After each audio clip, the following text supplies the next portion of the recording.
Hello, I'm from the agency. You're late. I told them I needed you by 8 a.m. I'm sorry, they just called me 15 minutes ago. 15 minutes ago. I called them yesterday morning. I'm sorry. Apparently, with sweeps week coming up, all the full-time writers are booked. Oh, no. Don't tell me you're a part-time writer. Well, as a matter of fact, Okay, how much science fiction have you written for television? well, none. Oh, no. They said you needed someone who knew science. Have you written any scripts for television? Does radio count? Oh, brother. I'm sorry. Alright, what scripts did you write for ADO? Bible studies.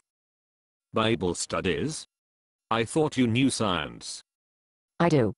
I've written some magazine art. Magazine? Oh, brother. I'll just go back and tell the agency you.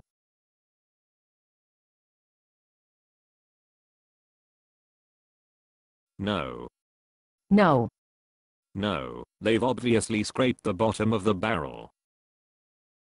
The next writer they send will probably be a fugitive from that kid's show with the purple dinosaur. Here, you write. I work best while pacing the floor. Let us get comfortable and sit over there. I see you've already started a script.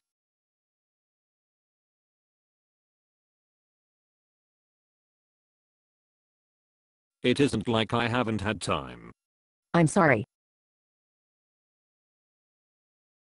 Alright, let me tell you what we've got so far. I already wrote most of the storyline and action scenes near the end of this episode. The reason I called the agency is because I need help with some technical aspects in the opening, where we set up the situation leading to the action scenes. What's your storyline? Okay. This alien being from another universe is going to visit this isolated planet in our universe. When he arrives, his presence sets up a war between those who understand his peaceful intentions and those who assume he's there for other reasons. I see. Where would you like to start? The way the action scenes are written, everyone on the planet already knows he's coming in advance. So, as soon as he arrives on the planet, the war breaks out between the two factions. I see.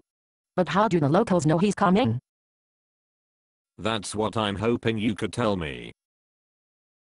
We need a credible way for this alien to send a message to another universe well in advance of his arrival, so that by the time he arrives, everyone on the planet will know he's coming and will have an opportunity to choose upsides. That's no problem. Since he's from another universe, he is outside of space and time in this universe. He can just travel back in time, send his message, then time travel forward, and arrive on the planet. Good. I like that. But how do they receive the message? Do they have radios, TVs? No, they're a primitive culture.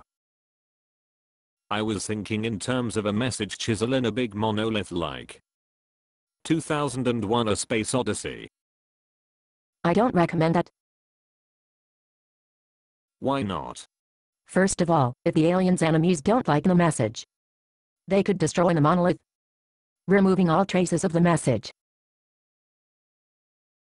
Oh, yeah. Second, if these are primitive people, they'll live in tents. They might need to move around a lot. A big monolith would be impossible to move. Oh, yeah, that's right. I recommend small stone tablets for the main message, and papyrus scrolls for the other things they need to know. Good. Write that down. And since they'll be copying the messages to distribute throughout the world, I recommend an economical language. Economical language? Yes, one that saves paper. Oh, I like that. That's the kind of detail the sci-fi fans love. Tell me more. I recommend a language like Hebrew. Hebrew. Yes, it has very few characters to learn. It leaves out the vowels, and no spaces are needed between the words. Perfect. That will give the audience the idea that this alien has thought of the smallest detail. I also recommend that the alien carefully select the people entrusted with caring for the tablets and spreading the message. People? Why not one person? A crowd can spread the message around the world faster than just one person. You've got a point there. And many people can defend the tablets better than one. Yes. Let's say that the alien gives the tablets to the king of a great nation. Oh, he wouldn't want to give the message to the ruling class? Why not? Because the alien's superior intelligence and power would be a threat to a king.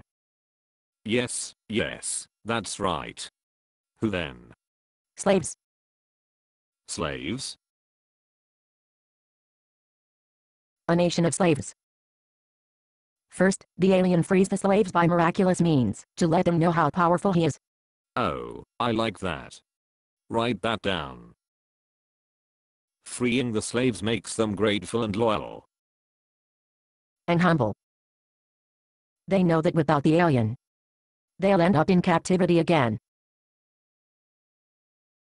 Good. We can even depict them disobeying his commands and going back into captivity for a while. And, since the alien is outside of time and space, he can predict the future. Yes. I like that. So, he sends his message.